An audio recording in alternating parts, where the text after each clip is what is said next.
révélation que le Saint-Esprit m'a donnée, ce soit pour nous faire grandir encore dans la foi. Beaucoup pour écouter. Nous voulons parler de la mémoire de la création et la mémoire de Dieu. La création a une mémoire, un souvenir, des connaissances, en fait, qui se transmettent de génération en génération. Dans le psaume 19, la Bible dira, si nous prenons le psaume 19, Seigneur, merci.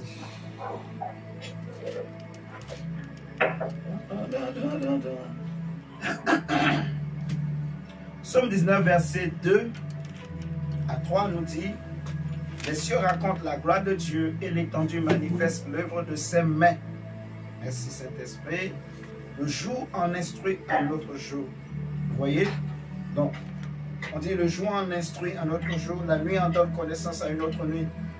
Cela cache une réalité, une vérité profonde qui est la suivante, c'est qu'il y a des choses qui sont connues du jour passé et qui sont transmises au jour suivant, en fait. Donc, la création détient des connaissances, des informations. Elle possède une mémoire. Et c'est de cette mémoire que nous voulons parler et aussi de la mémoire de Dieu. Je ne sais pas si on pourra finir aujourd'hui. Si on ne finit pas, on continuera la prochaine fois, par la grâce de Dieu. Donc, le verset 3 en particulier nous dit, déjà le verset 2 nous dit que les cieux racontent quelque chose. La gloire de Dieu. La gloire de Dieu qui n'est rien d'autre que Jésus. La Bible dit qu'il est l'image visible du Dieu invisible, le reflet et l'empreinte de la personne divine, de la gloire de Dieu. Les cieux racontent la gloire de Dieu qui représente aussi la lumière de Dieu, l'éclat de sa personne, de sa puissance, de son état, sa divinité, la gloire de Dieu. Quand Dieu passe quelque part, Dieu laisse des empreintes. Dieu laisse sa gloire. Quand Dieu se manifeste, il laisse sa gloire. Oh mon Dieu. Si nous prenons par exemple Exode chapitre 17. Exode 17, la Bible va dire ceci. Exode chapitre 17 au verset 14. L'Éternel dit à Moïse, écris cela dans le livre pour que le souvenir s'en conserve. Écris cela, l'Éternel dit à Moïse, écris cela dans le livre pour que le souvenir s'en conserve. Et déclare Josué que j'effacerai la mémoire d'Amalek de dessous les cieux. C'est très profond. Donc, le mot qui va nous intéresser dans ce verset, c'est le mot souvenir. Souvenir. C'est un mot, je dirais, hébreu, qui s'écrit Zeker. Donc, Z-E-K-E-R. Zeker, qui veut dire souvenir, mémoire. La mémoire, le souvenir.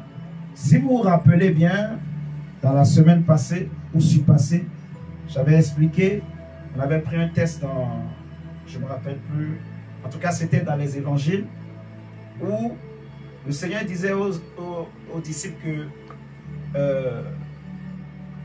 avez-vous une mémoire sans rien retenir? Avez-vous une intelligence sans rien comprendre? Avez-vous des yeux mais vous ne voyez pas, ainsi de suite? Parce qu'il leur disait, en fait, gardez-vous du levain des pharisiens et des sadducéens.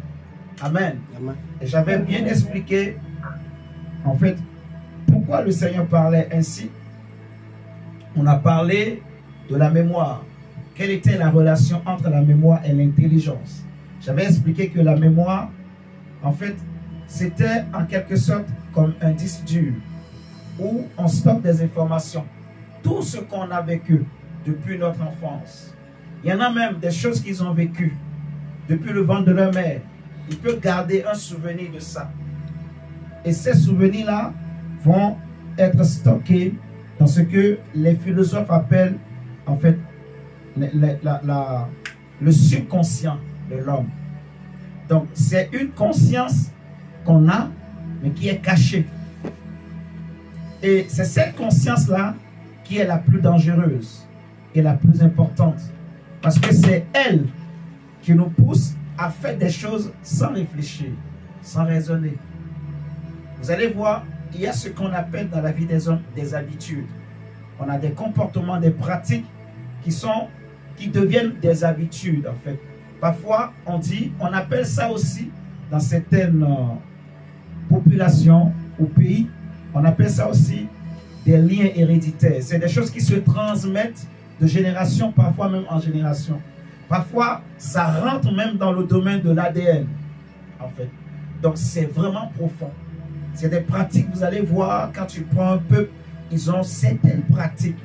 Parce que quand l'enfant naît, il a vu des choses, il a entendu des choses, et en grandissant, on n'a pas besoin de lui dire. Ça devient naturel, inné, il le fait. Vous voyez? Et nous allons comprendre aussi, en fait, que si je prends un exemple, par exemple, manger, c'est quelque chose de naturel pour un être humain. Vous êtes d'accord avec moi? On prend un animal, quand il se lève, il mange. On n'a pas besoin d'apprendre à quelqu'un à manger. On n'a pas besoin de dire à quelqu'un, là où il faut mettre la nourriture, c'est la bouche. On le sait tout seul. On le découvre et on apprend tout seul. Parce que c'est une information, c'est une connaissance avec laquelle on est. Mais on va arriver là. Donc, Exode 17, 14 nous dit que Dieu dit à Moïse, dit à Josué, j'effacerai, en fait, il dit, écris d'abord cela dans le livre pour que le souvenir soit conservé. Déclare Josué que j'effacerai la mémoire. Donc, j'effacerai la mémoire d'Amalek de dessous les cieux. Donc, Dieu dit, j'effacerai de dessous les cieux la mémoire d'Amalek.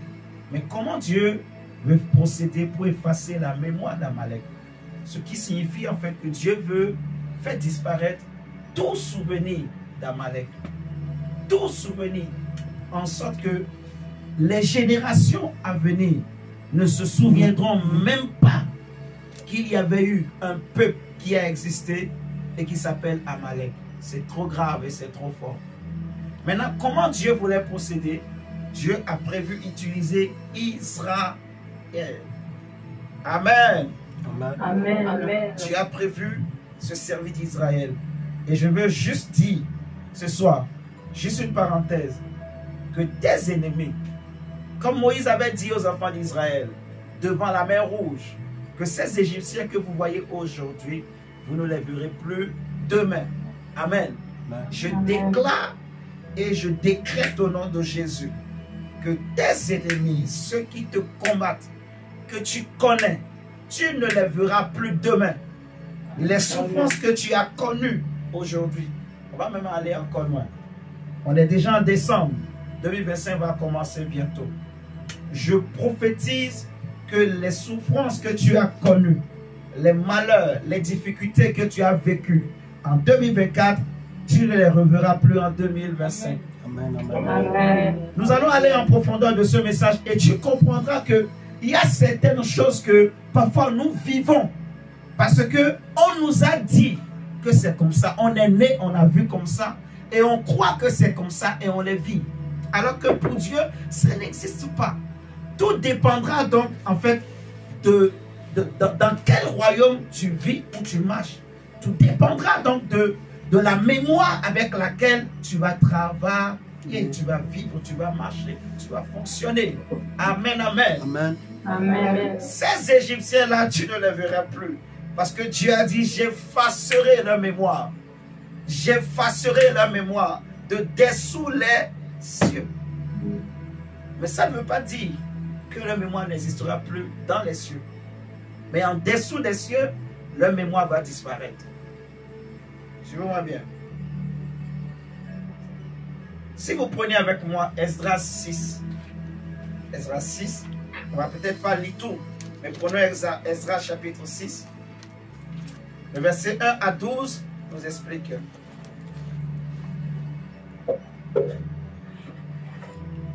Esdras chapitre 6.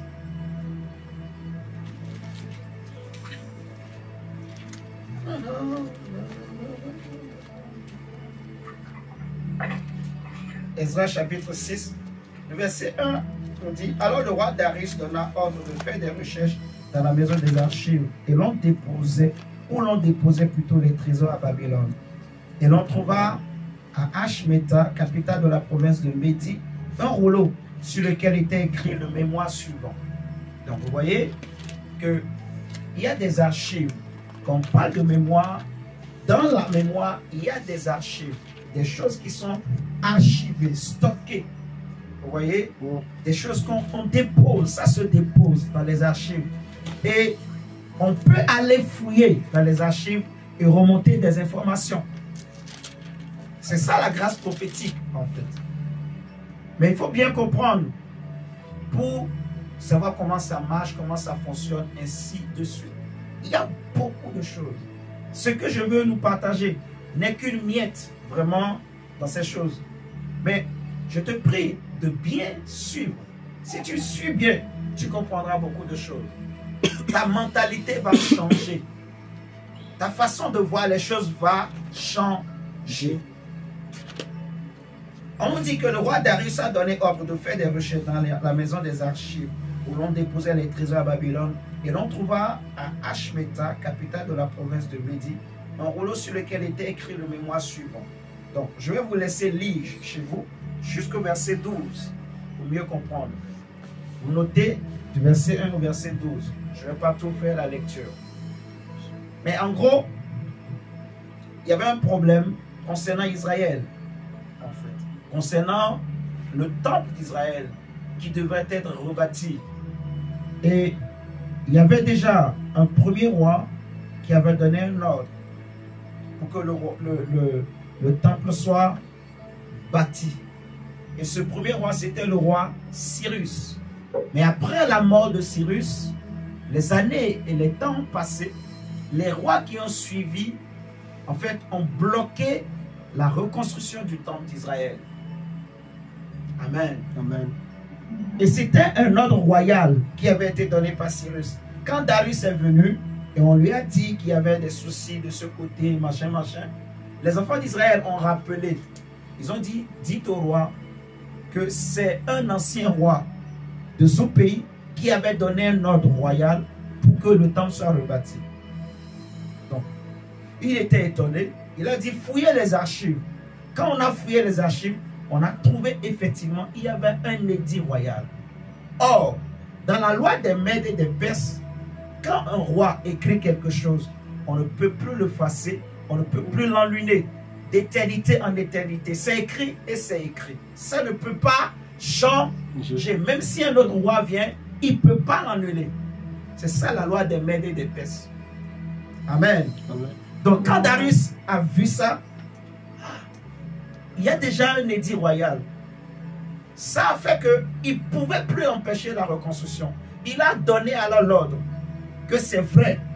Il y avait un autre roi avant moi, Cyrus, qui avait donné un ordre. Donc moi aussi, j'actualise l'ordre qu'il avait donné. Il dit maintenant à ceux qui sont là-bas, gare à ceux qui chercheront maintenant à empêcher la reconstruction du temple. Donc pour que le temple soit reconstruit, il a fallu qu'on ressorte de la mémoire un ancien édit royal qui avait été écrit pour la reconstruction du temple. Sans cela, le temple n'allait pas être rebâti. Vous voyez? Donc la mémoire, c'est vraiment quelque chose de capital et d'important pour un être humain, en tout cas pour la création en général. Si on prend Proverbe 10, verset 7, vous allez voir également que la Bible dira que la mémoire du juste, Proverbe chapitre 10,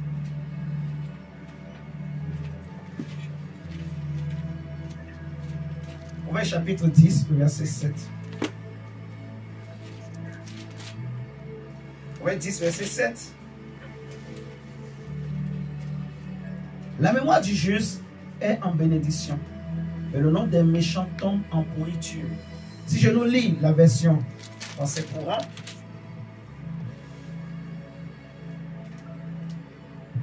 Proverbe 10, verset 7 dit, on se souvient avec reconnaissance d'un homme juste. Oh oui, on se souviendra toujours. Mais on oublie jusqu'au nom des méchants. On oublie. Donc, la mémoire des méchants ne subsistera pas pour toujours. Et le prophète Ésaïe va le dire autrement. Il va dire que les ténèbres ne régneront pas pour toujours. C'est la même chose. Il a dit que cette région-là, qui avait vu la mort et l'ombre de la mort, où régnait la mort et les ténèbres et l'ombre de la mort, a vu une grande lumière s'élever. Les ténèbres ne règnent pas pour toujours. Amen. Amen. Parce qu'il y a un jour où la lumière de Dieu se lève. Amen. Pour éclairer. Un jour où tout ce qui est caché sort. Où les ténèbres ne peuvent plus se cacher. Il y a un jour. Il y a un jour. Le méchant peut régner 1 année, 2 années, 3 années, 4 années, 5 années, 6 ans, 7 ans. Mais à un moment donné, il va tomber. Alléluia. Amen, amen. La Bible dit que Dieu a tout fait pour un but. Même le méchant, Dieu l'a créé pour un but. Pour la perdition. Pour, voilà, c'est le mot juste. Pour la perdition. Dieu a tout fait pour un but. Dieu permet toutes choses pour un but. Mais le juste, on dit la mémoire du juste ne peut pas être oubliée. Le souvenir du juste ne peut pas être oublié. Alléluia. Amen. C'est comme si je suis en train de parler à moi-même. Je suis en train de prêcher à moi-même. Est-ce que tu entends ce que je dis? Est-ce que tu entends ce que je dis? Amen. Amen. On peut oublier les méchants, mais le juste, on ne l'oublie pas. Non. Celui qui craint Dieu, celui qui sait Dieu, ne peut pas l'oublier. Même s'il n'est plus là, mais ses œuvres continueront de parler en sa faveur. Vous voyez, Abel est mort, mais nous continuons de parler d'Abel. Cette femme prostituée qui avait versé du parfum sur Jésus. Jésus a dit, partout où on prêchera l'évangile, on parlera d'elle aussi. Parce qu'elle a fait une bonne œuvre. Amen. Amen. Donc, quand on parle de la mémoire, il y a la mémoire des méchants et la mémoire du juste. Tout ça, c'est toujours la mémoire de la création. Vous voyez? Maintenant, dans ce passage de Marc chapitre 8, qu'on avait pris déjà la semaine passée, versets 17 à 18, Jésus parle d'intelligence, il parle des yeux, il parle des oreilles, il parle de la mémoire. Donc, tout ça là est mélangé pour nous expliquer que, en fait, il y a un rapport entre l'intelligence, les yeux, la mémoire. Il y a un rapport entre tout cela. Quel est ce rapport? C'est ce que je disais tout à l'heure et je vous prie de noter. La mémoire est un disque dur où on stocke toutes sortes de souvenirs. C'est un livre. La mémoire est un disque dur où on stocke toutes sortes de souvenirs.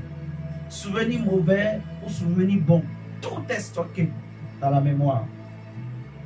Et c'est là que, quand on réalise vraiment l'importance de la mémoire, on commence par trier.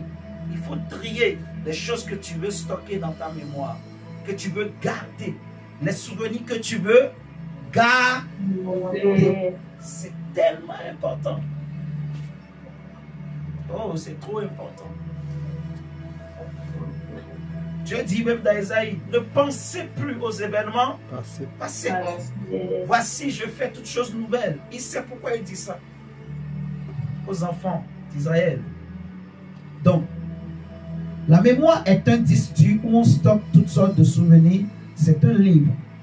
Maintenant, ce qu'il faut encore noter, ce livre-là, ce disque dur, est alimenté comment? Est alimenté par les yeux et les oreilles. Donc, je répète, la mémoire est un disque dur où on stocke toutes sortes de souvenirs. C'est un livre. Ce livre est alimenté par les yeux et les oreilles. Ce livre est alimenté par les yeux et les oreilles. Maintenant, c'est la mémoire qui alimente l'intelligence et les pensées.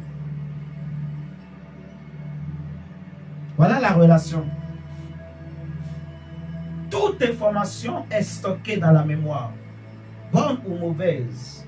Tout ce qu'on voit, tout ce qu'on entend, c'est les yeux et les oreilles qui sont utilisés comme moyen pour alimenter la mémoire, pour stocker des informations dans la mémoire de la création, dans la mémoire humaine, mais aussi dans la mémoire de la création.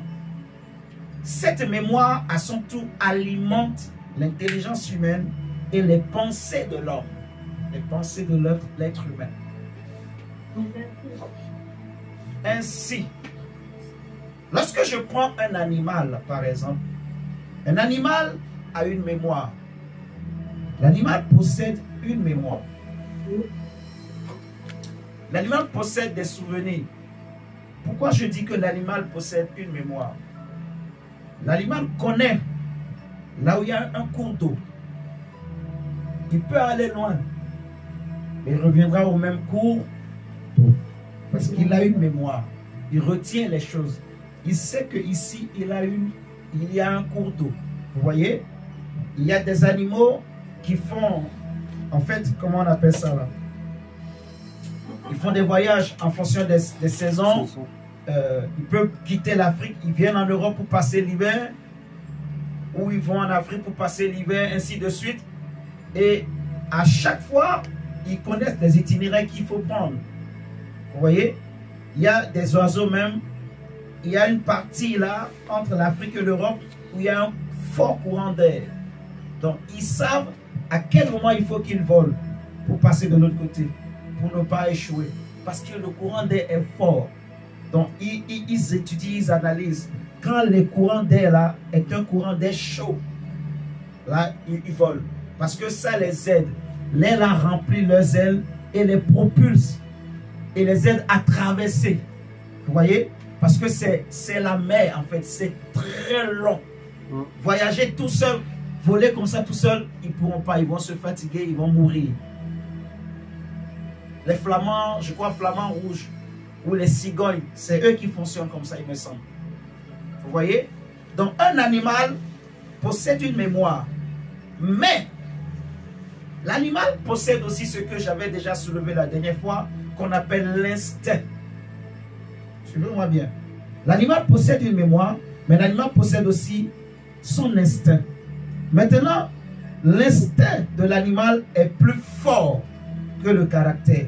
Ou je dirais que le caractère de veiller, vous voyez, le caractère de veiller est étouffé par l'instinct de l'animal. Je m'explique. J'ai suivi un documentaire, même aujourd'hui encore, je crois. Vous voyez, un animal, il sait qu'il a besoin de boire de l'eau. Quand on vient dans la forêt, un coup d'eau, tous les animaux viennent. Et les méchants, et les bons. Amen. Amen. Et les chasseurs, les animaux qui chassent, et les animaux qui constituent la proie. Vous voyez, eux tous ils viennent au même cours d'eau. Dans ce cours d'eau, il y a aussi les crocodiles, il y a tout ça là. Vous voyez? Donc l'animal, bien qu'il sait qu'à ce cours d'eau là, il y a le lion qui m'attend. Il y a le crocodile qui m'attend. Vous voyez? Mais son instinct de manger est plus fort que le caractère de veiller. Je ne sais pas si vous voyez la comparaison. Ça va nous aider à comprendre vraiment quelque chose. Donc, l'animal possède une mémoire, mais son instinct, vous voyez, de manger. Parce que l'instinct, c'est les choses du corps, en fait. C'est ça l'instinct. C'est ça qu'on appelle l'instinct. Et l'instinct est plus fort que le caractère de veiller. Il reconnaît bien qu'il y a un problème. Il sait que telle ou telle chose veut le tuer ou va le tuer. Mais comme l'instinct est plus fort, vous voyez, il sait bien, mais il ne s'en empêche pas. En fait, lui-même, il est capable même d'aller se jeter dans la bouche du chasseur. Ou voilà, du chasseur, il va être mangé. Amen. Amen. Amen. Il retournera toujours au même endroit, la même source, vous voyez, où les deux vont se croiser. Donc, la mémoire de l'animal fonctionne, sa mémoire fonctionne parce qu'il connaît le cours d'eau ou la source d'eau, mais c'est son intelligence qui ne fonctionne pas. On a dit que ce qui alimente l'intelligence, c'est quoi? C'est la mémoire. Ce qui alimente les pensées aussi, c'est la mémoire. Mais la mémoire de l'animal fonctionne, puisqu'il retourne au même endroit. Mais qu'est-ce qui fait que il n'arrive pas à prendre la bonne décision? C'est l'intelligence. C'est l'intelligence, en fait. C'est son intelligence qui ne fonctionne pas comme il faut, en fait. Parce qu'il a l'information qu'il faut. Mais il n'a pas, en fait, il n'arrive pas à faire les bons choix. Amen. Amen. Maintenant, regardez. Son intelligence est étouffée par son instinct de survie. Son instinct de manger. Manger. Vous voyez? L'intelligence est étouffée.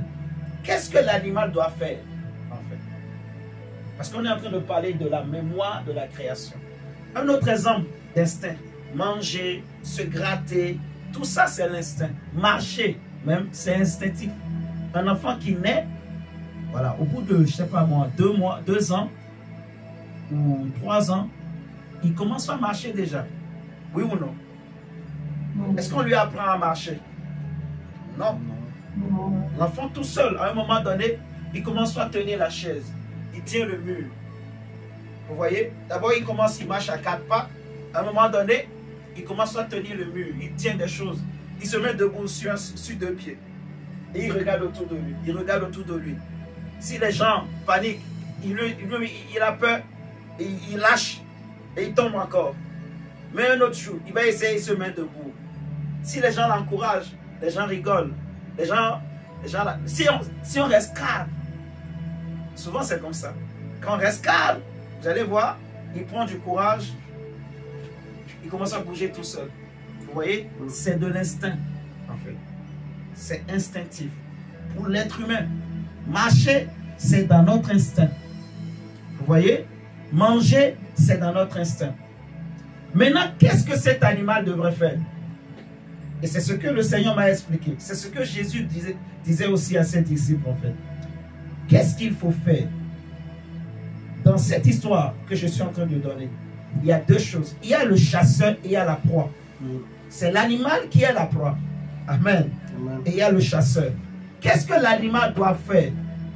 Il faut que l'animal se transforme pour ne plus être la proie.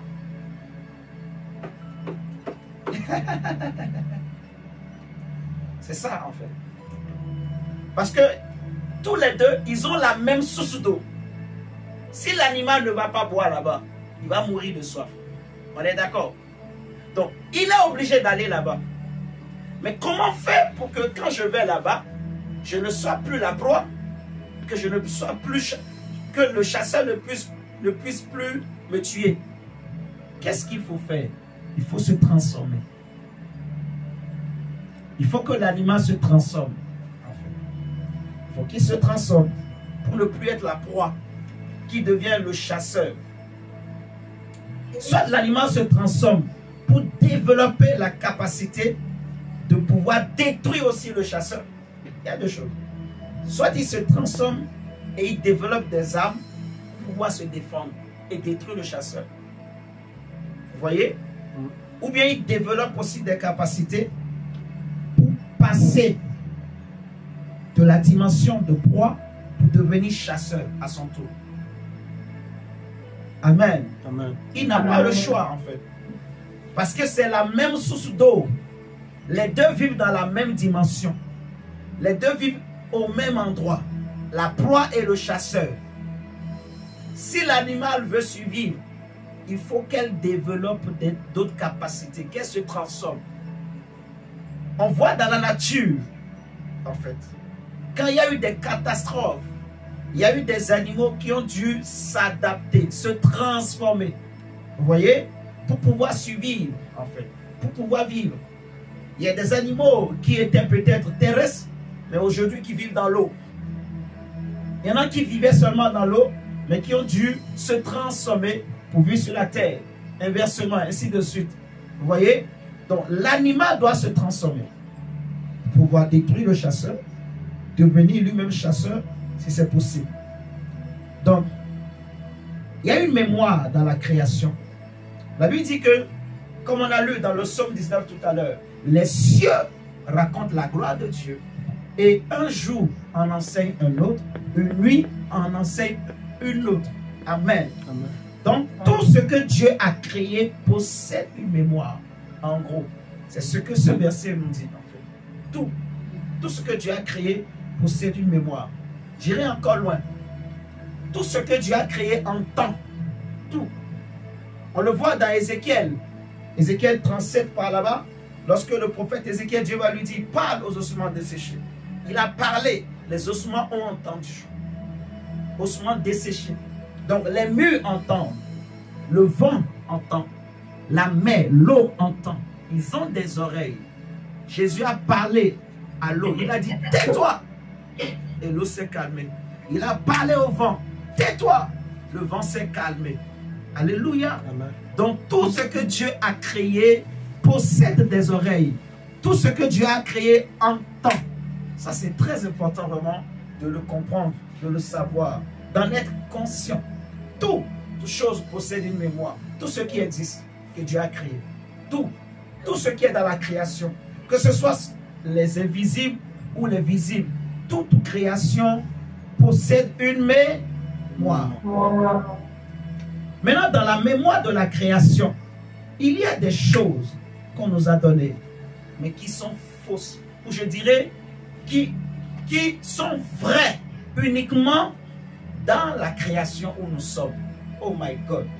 Regardons d'abord la mémoire de Dieu. Et après, on va avancer. Prenons le psaume 102. Psaume 102. Verset 12. Psaume 102, verset 12.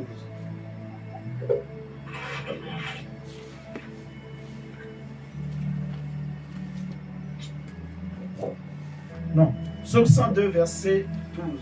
On dit, mes jours sont comme l'ombre à son déclin, et je me dessèche comme l'herbe. Verset 13. Mais toi, Éternel, tu règnes à perpétuité. Tu règnes à perpétuité. Et ta mémoire fait quoi? Ta mémoire dure de génération en génération. Psaume 102, verset 12 à 13. David dit, mes jours sont comme l'ombre à son déclin et je me dessèche comme l'herbe. Mais toi, Éternel, tu règnes à perpétuité et ta mémoire dure de génération en génération. Souvenez-vous, on avait lu dans Proverbe que la mémoire du juste ne peut pas être oubliée. Ici, on nous dit que David dit, moi, je suis en train de mourir. Je suis en train de partir. Je sens le déclin. Je sens que je me dessèche comme l'herbe. Ma gloire est en train d'être fanée. Mais toi, Dieu, tu règnes à perpétuité. Ça veut dire que tu ne changes pas. Ta gloire ne change pas. Ta force ne change pas. Ta nature ne change pas. Il dit, ta mémoire dure de génération en génération. Ça veut dire que de génération en génération, tu es le même. Amen. Amen. Tu es le même. Tu ne peux pas être influencé ou impacté par quoi que ce soit. Tu es le même. C'est la même chose que l'apôtre Jacques va dire. Que il dit, tout don excellent et toute grâce parfaite viennent d'en haut, du Père de lumière, en qui il n'y a ni changement ni ombre de variation. Donc, la mémoire de Dieu est éternelle. Elle ne change pas. Dieu aussi possède une mémoire. C'est ce que David est en train de nous dire ici. Il dit que selon la mémoire de l'homme, selon la mémoire de la création, il y a une information qu'on appelle la mort, qu'on appelle le déclin, par exemple, qu'on appelle le dessèchement, le vieillissement, la souffrance, la maladie, voilà, la ménopause. Tout cela, c'est dans la création humaine. Alléluia. Amen. Mais en Dieu, dans la mémoire de Dieu, tout cela n'existe pas. Vous allez comprendre avec moi petit à petit. David dit donc que Dieu aussi possède une mémoire. Mais dans cette mémoire-là, qui n'est rien d'autre que, en fait, un stock de connaissances que Dieu possède. Vous voyez? Donc, dans cette mémoire, il n'y a pas la mort, il n'y a pas le dessèchement, il n'y a pas le dépérissement, il n'y a pas la maladie, il n'y a pas le déclin. Regardez, prenez avec moi le psaume 111. Psaume 111, verset 4. Psaume 111, verset 4. David dit, il a laissé la mémoire de ses prodiges. L'Éternel miséricordieux et compatissant. Voilà. Il a laissé la mémoire de ses prodiges. Vous voyez, on parle de la mémoire de Dieu encore. Prenons le psaume 135. Prenons le psaume 135. Psaume 135, verset 13.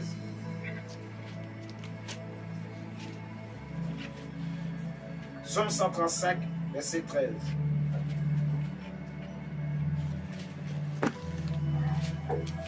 Psaume 135, verset 13. La Bible dit ceci. Éternel, ton nom subsiste à toujours. Éternel, ta mémoire dure de génération en génération. Donc, tout ça, c'est pour nous expliquer que il y a la mémoire humaine, la mémoire de la création, c'est la même chose, mais il y a aussi la mémoire de Dieu. Vous voyez?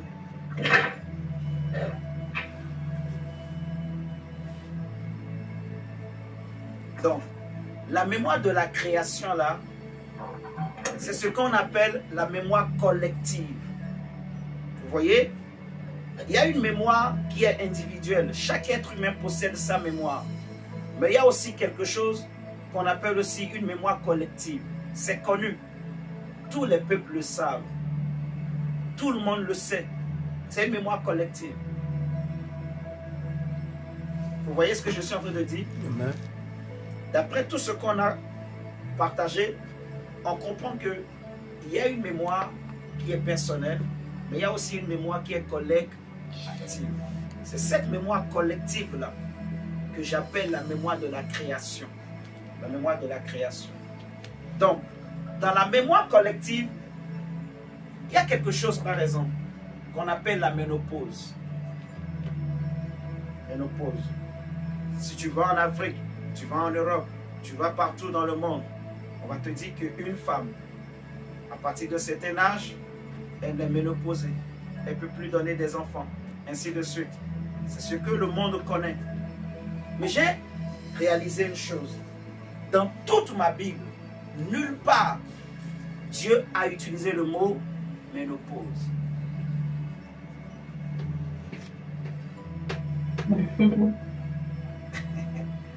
Nulle part, les prophètes ont utilisé le vocabulaire ménopause. La seule chose qui empêchait les femmes dans la Bible d'avoir des enfants, c'est la stérilité. Soit la Bible disait que Dieu lui-même les rendait stériles. C'est tout. Toutes les femmes qui n'ont pas eu d'enfants dans la Bible, les prophètes les appellent stérilité. Mais dans la mémoire collective, la mémoire de la création, les hommes ont dit, à partir d'un certain âge, une femme ne peut plus mettre au monde. Ça n'existe pas chez Dieu. C'est pour cela que Sarah, même à 90 ans, a eu des enfants. Amen. Même la femme de Isaac, elle a eu des enfants après 50 ans. Elle a eu des enfants. Amen. Jacob et comment il s'appelle son grand frère, Ésaü, sont nés après 50 ans. Leur maman était déjà dans la cinquantaine. Vous êtes en train de me comprendre? Amen. Si on prend l'exemple de Zacharie et sa femme Élisabeth, ils ont eu des enfants après même 60 ans, 70 ans. Mais pour la mémoire humaine, ce n'est pas possible. Vous voyez? Mais pour la mémoire de Dieu, en Dieu, La ménopause n'existe pas. Amen. Maintenant, on dit, tel que l'homme est, telles sont ses pensées. En fait. Donc, tout dépend en fait de la mémoire avec laquelle tu as choisi de marcher, de fonctionner. Alléluia. Qu'est-ce que tu as choisi de garder en toi, dans ton disque dur? De la même manière qu'on peut effacer le disque dur, on peut le reprogrammer, tu peux choisir d'enlever certaines choses, de ne plus penser comme ça. Jésus dit aux disciples que Lazare dort. Eux, ils ont dit, s'il dort, il va se réveiller. Vous voyez, non? Ça veut dire que dans le langage prophétique, on ne parle pas de mort. En Dieu, la mort n'existe pas. La mort, c'est pour les gens ici. C'est pour la création. Mais en Dieu, il n'y a pas de mort. J'irai encore loin. Les gens, ils ont dit à Jésus, les Sadducéens bien sûr, est-ce qu'après la résurrection, les gens vont encore se marier? Jésus va leur dire, vous êtes dans l'erreur, parce que vous ne comprenez ni les Écritures et ni la puissance de Dieu. Pour Dieu, Abraham, Isaac et Jacob ne sont pas morts, ils sont vivants. C'est pour cela qu'on appelle Dieu le Dieu des vivants. Amen. Amen. Donc des choses comme la mort, la maladie, ça n'existe pas en Dieu. Dans la connaissance de Dieu, ça n'existe pas. Dans le royaume de Dieu, ça n'existe pas. Mais il faut maintenant arriver à enseigner les chrétiens, enseigner pour que l'homme réalise, comprenne. Les choses auxquelles nous croyons là, qui nous a dit? On a appris ça où? Si vous analysez vous-même, vous allez vous rendre compte. On est né avec des choses. On a appris sur le parcours. Et on a grandi avec ces informations. Et on fonctionne, on marche avec ces choses. Amen. D'où l'importance que nous soyons reprogrammés. Dis reprogrammation. Amen. Amen. Dieu veut que tu ne sois plus la proie, que tu deviennes le chasseur. Je ne suis plus une proie, non. Tu n'es plus la proie, tu ne dois plus être une proie. Le monde ne doit plus te détruire, le monde ne doit plus te presser. Ce n'est pas toi que le monde va détruire, que les problèmes vont détruire. Non, non. Ne regarde pas au monde, ne regarde pas aux problèmes, ne regarde pas aux souffrances, ne regarde pas au combat, ne regarde plus les difficultés. Parce que si tu regardes ces choses, ça va rentrer dans ta mémoire et ça va te fragiliser, ça va t'affaiblir. Souvenez-vous de Pierre, quand il marchait sur l'eau, dès qu'il a regardé l'eau, il a commencé par s'enfoncer. Mais aussi longtemps qu'il avait les yeux sur Jésus, il ne pouvait pas s'enfoncer. Vous voyez? Parce que tant que je regarde à Jésus, qui n'est rien d'autre que la parole. Vous voyez? La parole me dit que je peux marcher sur l'eau. C'est ma nature. Vous voyez? Moïse a fait quoi? Moïse vit devant l'eau. Il a pris le bâton, il a divisé l'eau en deux. Josué aussi devant le Jourdain. Il a séparé en deux. Élie aussi est venu. Il a pris le manteau. Paf, il a séparé le Jourdain en deux. Élisée aussi vient, il prend le manteau d'Élie. Il divise en deux. Vous voyez? Mais quand Jésus lui vient, diviser en deux, c'est beaucoup de problèmes. Moi, je marche sur les problèmes, au-dessus des problèmes. Alléluia. C'est ça notre nature. C'est ça notre royaume. Parce que nous sommes des petits Christ. Jésus est notre grand frère, il est notre modèle. Souvenez-vous, on a lu Romains 8, on a enseigné. Dieu a voulu se faire une famille, des fils et des filles, dont Jésus sera le grand frère. Donc Dieu veut que nous soyons comme Christ, que nous ayons la mentalité de Christ, la mémoire de Christ, la pensée de Christ, l'intelligence de Christ, la sagesse de Christ, les pensées de Christ. C'est pour cela la Bible dit, ne vous conformez pas au ciel présent. Ne vous conformez pas au monde, mais soyez transformés. Transformez votre mémoire, vos souvenirs. Parce que ça affecte votre façon de réfléchir. Alléluia. Amen. Ça affecte votre façon de penser. Même les songes, les rêves parfois qu'on fait, tout ça là est influencé par les souvenirs. Ces souvenirs qu'on a là, ces mémoires là, en fait, sans le savoir, on médite sur ces choses même. Et ça alimente les pensées, ça alimente l'intelligence, ça pourrit la vie de l'homme.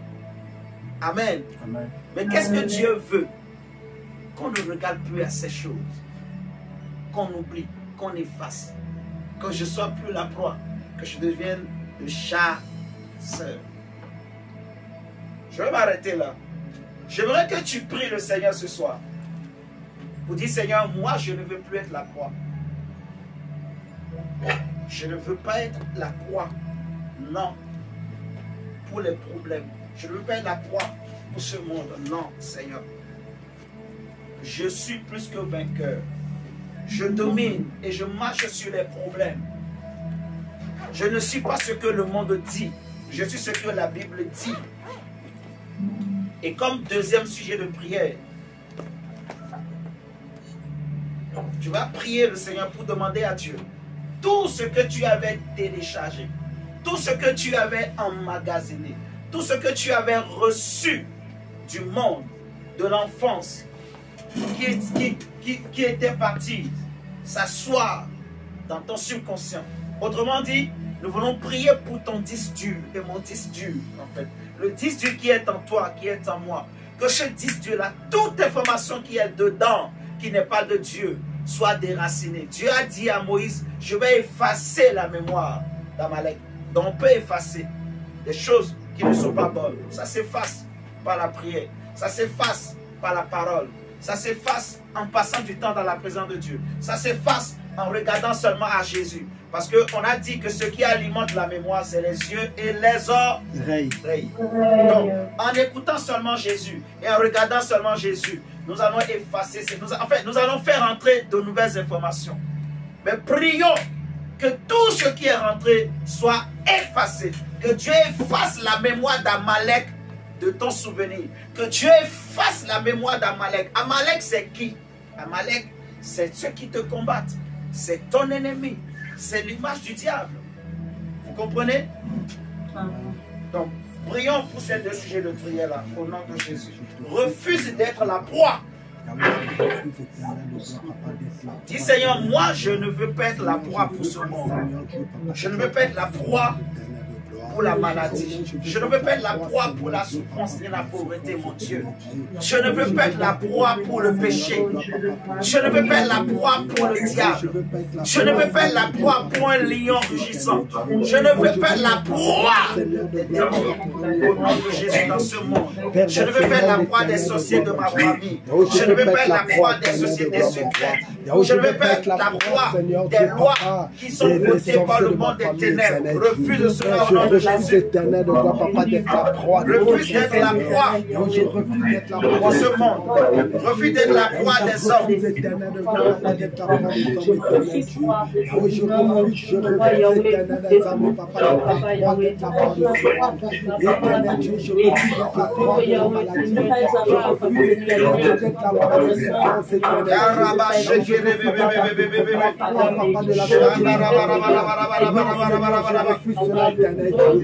refuse d'être la proie, Seigneur. Je refuse d'éternel assemblée. Papa, d'être la proie, Seigneur Jésus. Je refuse d'éternel papa. Non, Seigneur Jésus. Seigneur, nous refusons d'être la proie au nom de Jésus. Nous refusons d'être la proie du système de songe. Nous refusons d'être la proie, Seigneur Jésus, de la bassesse, de la médiocrité, papa. Nous refusons d'être la proie, papa, au Dieu du péché. Nous refusons Saint-Esprit. Nous refusons Saint-Esprit. Saint-Esprit de Dieu. Refusons, Seigneur, d'être la proie de la sorcellerie. Au nom de Jésus-Christ, Père, je refuse cela, mon Dieu. Père, je refuse cela, mon Dieu. Papa, je refuse au nom de Jésus. Je refuse au nom de Jésus. Je refuse au nom de Jésus. Pas la proie du système de ce monde. D'être la proie du roi, ne sont pas la proie de Dieu. Je refuse d'être la proie de ce monde. Je refuse d'être la proie de la sorcellerie. Je refuse, Seigneur, d'être le cochon pour le commandant de quelqu'un. Je refuse d'être la chèvre de quelqu'un. Je refuse d'être la proie pour le poulet de quelqu'un. Je refuse au nom de Jésus d'être la proie de quelqu'un. Seigneur, je refuse au nom de Jésus. Dans cette fin d'année, je refuse. Seigneur, dans ta vie, je refuse, Père, au nom de Jésus. Père, je refuse d'être la proie. Je suis le chasseur. Je suis celui qui chasse. Je suis celui qui chasse. Parce que Seigneur Jésus, tu as dit, je vous ai donné le pouvoir de marcher sur les serpents et les scorpions et sur toute la puissance de l'ennemi. Et rien ne pourra vous nuire. Seigneur, toi, tu m'as consommé. Seigneur, toi, tu m'as consommé. Tu as fait de moi, Seigneur, le chasseur. Tu as fait de moi celui qui chasse les problèmes. Tu as fait de moi celui qui marche sur les problèmes. Tu as fait de moi celui qui domine sur les problèmes. Là où, Seigneur, le problème voulait me dominer, je domine. Là où le diable, Seigneur, voulait me dominer, je le domine. Là où la chasserie voulait me dominer, je le domine. Là où, Seigneur, le diable a fait des pièges, je sors des pièges. Je sors de tout piège. Oui, le Seigneur est sur le nom de Jésus. Refuse d'être la proie. Déclare que tu es le chasseur. C'est toi qui domines sur les problèmes. Tu ne peux pas côté et tirer la caméra. Tu ne peux pas, tu ne seras pas atteint. Refuse au nom de Jésus de tomber. Refuse d'être tombé. Refuse toute flèche qu'on a lancée contre toi. Toute balle de mission contre toi. Ne peut pas te faire tomber. Parce que tu as l'arme de Dieu. Tu as la cuirasse de la justice. Tu as le bouclier de la foi. Tu as le casque du salut. Tu as l'épée du Saint-Esprit. Oui, le Seigneur, au nom de Jésus, tu as les chaussures que donne le sein de l'évangile. Tu n'es pas la proie. Tu n'es pas une victime. Refuse d'être la victime. Refuse d'être une victime.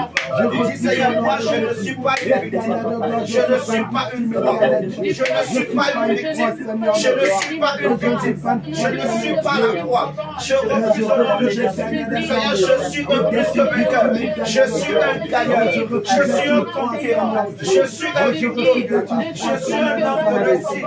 Je suis une femme de réussite. Tout ce que je fais réussit. Tout ce que je touche réussit. Seigneur, avec Dieu, il est écrit.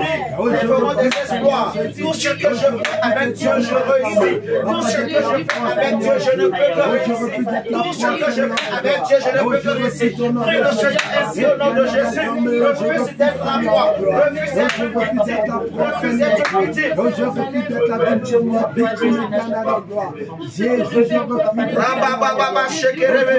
Father, we need your grace, your grace. We need your grace. Nous avons besoin de ta grâce. We need your mercy. Nous avons besoin de ta miséricorde, oh Dieu. Rabba Shakata Yabaraba. O Kabrada Daba Sotokori and Anabaya Shetekirebe. Yeshamanda Nabakaya Nakalabaya Shakata Yamanaba. O Rabakata Labaya Shekiri Yamanabaya. O Rabakata Yamanda Kalabaya Shikalabaya Nakalaba. Sotokori and Anabaya Shekirebe. O Shandana Barabara. Papa, Seigneur, je veux pas la foi, Seigneur Dieu. Je refuse d'être la victime, Seigneur Dieu. Je refuse au nom de Jésus d'être la foi, Seigneur Dieu. Je refuse d'être la foi au nom de Jésus. Éternel désormais, je refuse, Seigneur Dieu. Je refuse, Seigneur, on ne doit pas être la foi, Seigneur. Au nom puissant de Jésus. Je suis le chasseur. Je suis un succès. Je m'appelle succès et non échec. Je m'appelle réussite et non échec. Je m'appelle réussite et non échec. Je m'appelle au nom puissant de Jésus. Je refuse d'être la proie. Je refuse au nom de Jésus. Je refuse d'être un éternel. Non, Père, je veux pas être la proie, Seigneur. Je veux pas être la proie, éternel Dieu. Oh, je veux mettre la croix, Seigneur de gloire. Et si je veux mettre la croix, éternel Dieu. Oh, Seigneur de gloire, Père Tout-Puissant. Oh, je refuse, éternel d'assemblée, d'être la croix, Seigneur Dieu. Je refuse, éternel d'assemblée, d'être la croix, éternel d'assemblée. Oh, Seigneur de gloire, Papa. Jésus-Christ. Oh, je suis le chasseur. Oh, je suis le chasseur, éternel Dieu. Oh, Seigneur de gloire, Père. Oh, au nom de Jésus. Éternel de gloire, Père Tout-Puissant. Et si tout ce que mes mains ont touché va prospérer. Au nom puissant de Jésus. Au nom de Jésus. Père, je refuse, éternel de gloire, Papa, d'être la proie au nom de Jésus. Père, je refuse au nom de Jésus. Je refuse au nom de Jésus. Je refuse, éternel de gloire. Je suis pas la proie de ce monde. Je suis pas la proie, Seigneur Dieu. Des sociétés secrètes. Je ne le serai pas, mon Dieu, ni dans mon quartier, ni dans ma famille. Je ne le serai pas au nom de Jésus. En cette fin d'année, je ne serai la victime de personne. Je ne serai la victime de personne. Je ne serai la victime de personne. Ni des démons territoriaux, ni des esprits territoriaux, ni des esprits de l'air, ni du prince de l'air, ni des puissances de l'air, ni des esprits de l'enfer, ni de la mort, ni du séjour des morts. Je ne serai pas la victime. Yahweh, au nom de Jésus, Seigneur, au nom de Jésus, Seigneur, au nom de Jésus, je ne serai pas la victime. Yahweh, de quelque maladie, Ikaraba Shakata, Rakatata Korobo, Rebabayama Shatayama Dalaba, Rianda Labaya Shatatata, Akatayana Masukalabaya, au nom de Jésus. Au nom puissant de Jésus. Seigneur, nous refusons d'être la victime. Seigneur, nous refusons d'être la victime. D'être la victime éternelle de gloire. Je refuse cela, Seigneur. Elle a pris le Seigneur pour demander que tout ce qui a été planté, tout ce que Amalek a mis dans ta vie, que Dieu efface la mémoire d'Amalek. Dis Seigneur, efface toute mémoire d'Amalek de ma vie.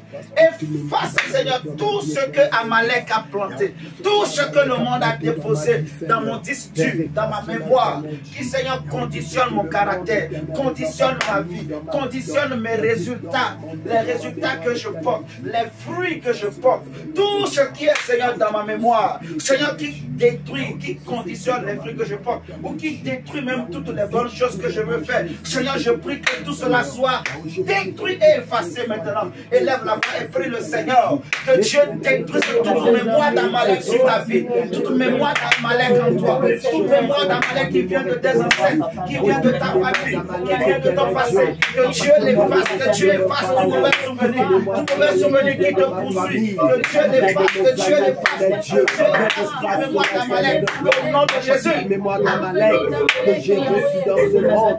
Père, efface-la, éternel Dieu. Oh, efface l'éternel de gloire, Papa. Efface l'éternel de gloire. Prie le Seigneur ainsi. Prie pour ta famille. Prie pour ta famille. Que Dieu efface toute mémoire d'Amalek. Prie pour ton mari. Prie pour tes enfants. Tu peux prier aussi pour ta femme. Prie que Dieu efface tout mauvais souvenir, toute mémoire d'Amalek, tout ce qui amène la destruction, tout ce qui amène l'échec, tout ce qui amène l'échec. Que Dieu efface, que Dieu efface, que Dieu efface, que Dieu efface, que Dieu efface, que le Seigneur efface. Il a dit à Moïse, dis à Josué, c'est toi Josué ce soir. Dieu a dit à Moïse, à Josué, je effacerai la mémoire d'Amalek de sous les cieux, que Dieu efface toute mémoire d'Amalek au nom du Seigneur Jésus, au nom de Jésus maintenant, que Dieu efface de ta vie toute mémoire d'Amalek. Je déclare et je proclame au nom de Jésus, et je prophétise au nom du Seigneur Jésus, que Dieu efface de ta vie, que Dieu efface de ton existence, que Dieu efface de ta destinée toute mémoire d'Amalek, que tous les Amalek disparaissent, que tous les Tobija et les Sambara disparaissent, que tous les Philistins disparaissent, que les Égyptiens disparaissent, que Dieu efface la mémoire, que Dieu efface la mémoire, tout ce que tu as vécu, tout ce que tu as vécu, tout ce qu'on t'a fait, tout souvenir mauvais que tu as gardé, que mon Dieu efface au nom de Jésus, que le Dieu de la vie efface au nom de Jésus, tout ce qui t'empêchait d'avancer, tout ce qui t'empêchait d'aller de l'avant, tout mauvais souvenir qui te bloque, qui te Seigneur, éternel Dieu. Oh Père, je te prie, Seigneur, d'effacer. Éternel de gloire, papa, que cela soit effacé. Oh Seigneur, toute mauvaise venir, éternel d'Azamé, que cela soit effacé, papa, de ma mémoire. Que cela soit effacé dans ma mémoire, éternel Dieu. Papa, efface toute mauvaise chose dans ma mémoire. Efface tout mauvais souvenir dans ma mémoire. Seigneur, efface l'éternel Dieu. Et télécharge maintenant. Télécharge la mémoire de Dieu. Dis le Seigneur. Vous dites Seigneur, je veux télécharger la mémoire de Dieu. Je télécharge la mémoire de Dieu en moi. Je télécharge la mémoire de Dieu en moi.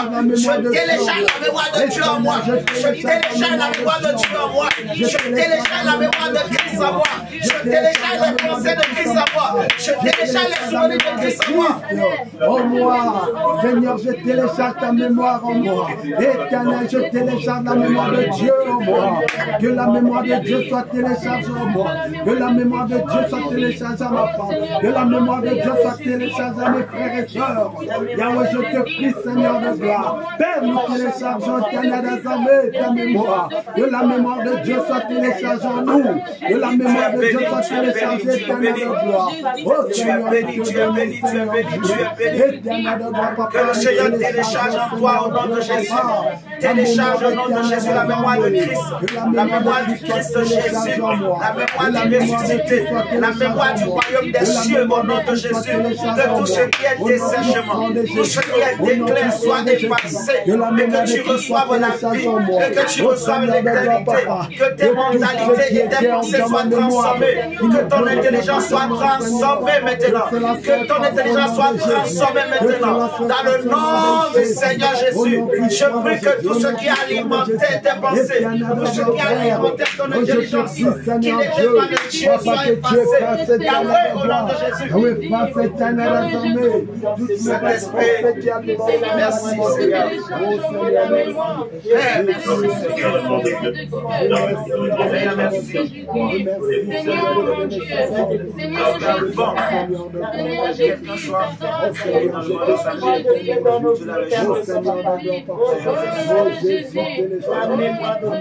Amen, amen, amen. Amen, amen.